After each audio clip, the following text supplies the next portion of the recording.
میرے محترم بھائی اور بہنوں، حج آدم علیہ السلام سے شروع ہوا ہے۔ عبادات میں کوئی اجتہاد اور عقل نہیں، جیسے اللہ نے کہا ہے ویسے کرنا ہے۔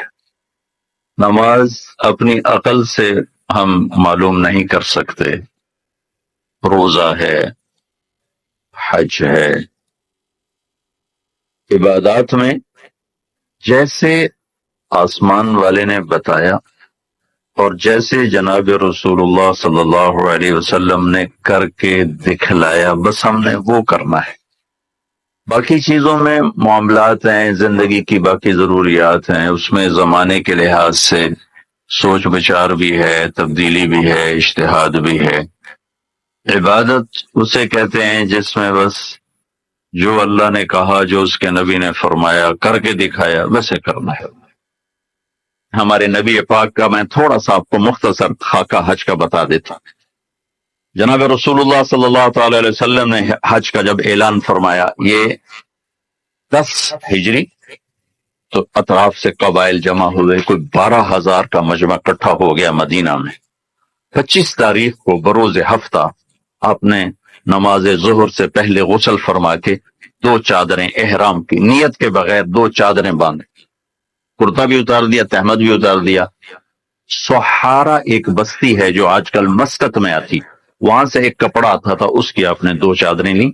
پھر آپ نے ظہر کی نماز کے بعد اپنے پورے قافلے کو لیا ذوالحلیفہ، جس کو آج کل ابیار علی کہتے ہیں، یہاں آپ نے آ کر قیام فرمایا، اور عصر، مغرب، عشاء اور فجر اور ظہر 5 نمازیں آپ نے یہاں ادا فرمائیں۔ آپ گزر رہے تھے کہ جبریل ہے کہ یا رسول اللہ، اللہ فرما رہے ہیں یہ پاک وادی ہے، یہاں آپ قیام فرمائیں۔ ایک رات کی قیام کے بعد صبح آپ نے فجر کی نماز کے بعد غسل فرمایا، خوشبو لگائی، اپنے بالوں کو تیل لگایا، پھر شہد لگائے۔ شہد گوند کا کام دیتا ہے، چونکہ اب ننگے سر جانا تھا تو بال بڑے تھے، آپ کے شانوں تک آئے ہوئے تھے، تو آپ نے ان کو شہد لگا کے وہ جوڑ دیا، آپس میں جوڑ دیا۔ اور عائشہ رضی اللہ تعالیٰ نے آپ کو خوشبو لگائی۔ جسم پہ خوشبو لگا سکتے ہیں احرام سے پہلے، احرام پہ کپڑے کو نہیں، جسم پہ خوشبو لگا سکتے ہیں احرام کی نیت کرنے سے پہلے۔ بالوں میں، مانگ میں آپ نے خوشبو لگائی۔ پھر اس کے بعد آپ نے ظہر کی نماز ادا فرمائی اور آپ اونٹنی پہ سوار ہوئے اور قبلہ رخ ہو کر آپ نے کہا لبیک حجۃ اللہم لبیک، آپ نے حج کا احرام باندھا۔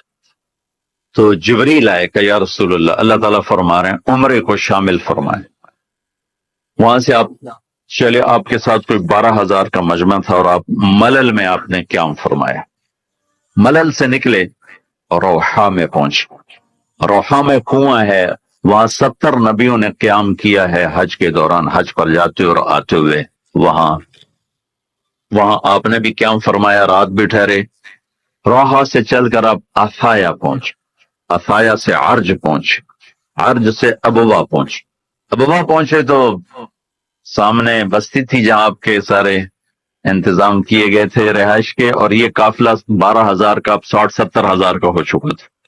تو ابوا میں آپ کی والدہ کی قبر ہے، حضرت آمنہ رضی اللہ تعالیٰ عنہ کی قبر مبارک ہے۔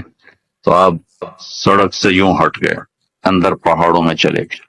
اکثر مجمع تو نیا تھا، انہیں نہیں سمجھ میں آیا کہ اللہ کے نبی اندر کہاں جا رہے ہیں۔ چندے کو پتا تھا کہ آپ کہاں جا رہے ہیں، تو آپ چلتے چلتے چلتے چلتے چلتے ایک جگہ اپنے اونٹنے کو بٹھایا، کوئی وہ 70-80 فٹ اونچا پہاڑ ہے، تو وہاں سے آپ اوپر چڑھے۔ یہ اپریل کا مہینہ تھا اور ماں کی قبر کے سرانے تشریف لائے، اور یوں آپ نے گھٹنے اٹھائے اور ہاتھ یہاں رکھے اور سر یہاں لیا، یہ پوزیشن بنائی جیسے چھوٹے بچے بناتے، اور پھر جوں سرہانے بیٹھ کے رونا شروع کیا۔ صدمہ تو چند دنوں بعد بھول جاتا، میں اب اپنی ماں کے یاد میں رونا بھی چاہوں تو رونا نہیں آتا، اپنے باپ کی یاد میں رونا بھی چاہوں تو رونا نہیں آتا۔ اور میرے نبی کو 57 برس گزر چکے تھے ماں کے گئے ہوئے، تو وہ 57 سال پرانا درد ابھی زخم بھرا نہیں، آپ اس پوزیشن میں بیٹھے اور اتنا روئے کہ سارا رواں آپ کا آنکھ بن کے رو رہا تھا، وہ ساری داڑھی آپ کی آنسوں سے تر ہو گئی، اور آپ نے آگے جانے سے انکار کر دیا کہ میں آج رات اپنی ماں کے پاس ٹھہروں گا۔ آپ نے رات وہیں گزاری۔ کیا رات تھی! اب وہاں سے چلے تو آپ عصفان پہنچے، عصفان تھے تو آپ نے کہا ابوبکر یہ کون سی جگہ ہے؟ کہا جو عصفان۔ کہا میں دیکھ رہا ہوں ہود اور صالح علیہ السلام گزر رہے ہیں اس وادی سے، لبیک کہتے ہوئے حج کو جا رہے ہیں۔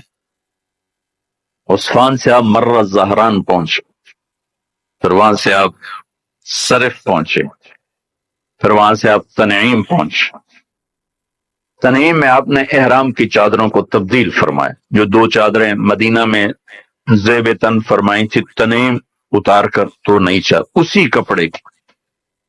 پھر مکہ کے ٹاپ سے آپ انٹر ہوئے اور بیر زی طوا کے کنویں پر آ کر آپ نے قیام فرمایا۔ یہ ہے اتوار کی رات، 25 کو چلے اور 4 کی رات کو، یہ مہینہ 29 کا تھا، تو 4 کی رات کو آپ مکے پہنچ گئے۔ اتوار کو صبح آپ نے غسل کیا، خالی پانی بہایا اور عمرہ کے لیے تشریف لے گئے۔ صفا مروہ کی طرف سے آپ پہنچے، بابو بنی شیبہ کے سامنے آپ نے اونٹنی کو بٹھایا تو بنو ہاشم خاندان کے بچے آ گئے، ان سب کو ملے، کئیوں کو اونٹنی پہ بٹھا لیا، کئیوں کو پیار کیا، گلے لگایا، پھر ان سب سے ہو کر بابو بنی شیبہ، یہ بابو بنی عبد مناف تھا، آپ کے خاندان کا دروازہ تھا، اس سے آپ انٹر ہوئے، اور جب آپ فارغ ہوئے تو بابو بنی مخزوم سے آپ باہر نکلے۔ آپ نے جاتے ہی حجر اسود کا بوسہ لیا، پھر سجدہ کیا، پھر بوسہ لیا، پھر سجدہ کیا، پھر بوسہ لیا، پھر سجدہ کیا، پھر آپ رونے لگے، بہت روئے۔ اس کے بعد آپ طواف شروع فرمائے۔ تیسرے یا چوتھے چکر میں آپ نے پانی بھی پیا، اور حضرت عمر سے فرمایا کہ عمر حجر اسود کے بوسے پہ لڑائی نہ کرنا، جگہ ملے تو لے لینا، جھگڑا نہ کرنا جیسے ہمارے نادانی میں لوگ وہاں۔ عورتیں بھی ایسی حماقت کرتی ہیں کہ ایک سنت عمل کے لیے فرض چھوڑ دیتے کہ مرد عورت کا یوں آپس میں اختلاط، یہ اس سے بچنا فرض ہے، اور وہ ایک سنت کے لیے گھس رہی اور لڑائی جھگڑے فساد، قریب بھی نہیں جانا چاہیے۔ اللہ کے نبی نے استلام کیا، جب رش ہو گیا تو آپ کے پاس ایک لکڑی تھی، وہ دور سے یوں لکڑی کو لگا کر اور اس کا بوسہ لے لے۔ پہلا آپ نے بوسہ لیا، اس کے بعد رش ہو گیا تو پھر آپ نے ہر دفعہ بوسہ، ایک دفعہ بوسہ لیا، اس کے بعد آپ کے پاس ایک لکڑی تھی، اس لکڑی کو آپ یوں چھوتے تھے اور حجر اسود کو، اور اس کا بوسہ لے لیتے تھے۔ بوسہ صرف ایک دفعہ۔ پھر جب آپ نے 2 نفل پڑھ لیے اور تشریف لے گئے صفا مروہ کے لیے تو پھر حجر اسود کا بوسہ لیا، اور آپ نے جا کر صفا مروہ پہ 7 چکر پورے کیے۔ بعض روایت میں ہے کہ 3 چکر پیدل کیے، پھر مجمع زیادہ ہو گیا تو 4 اونٹنی پر بیٹھ کر گیا تاکہ لوگ دیکھ لیں۔ اس کے بعد آپ نے اعلان فرمایا کہ بھئی جن کے پاس قربانی کا جانور نہیں ہے وہ احرام کھول دو۔ تو صحابہ نے کہا یا رسول اللہ آپ کھولیں، تو آپ نے فرمایا کہ میرے پاس قربانی کا جانور ہے، ابو بکر کے پاس، عمر، زبید، طلحہ، یہ نہیں کھولیں گے جو کہ ان کے پاس بھی قربانی کا جانور ہے، باقی جن کے پاس نہیں کھول دو۔ تو سب نے کھول دی، اور حج افراد بھی تمتع بن گیا، حج قران بھی تمتع بن گیا۔ اب نہیں ہو سکتا، آپ جو نیت کریں گے وہی کرنی پڑے گی، لیکن اللہ کے نبی کا خاص حکم تھا تو سب کا حج تمتع بن گیا۔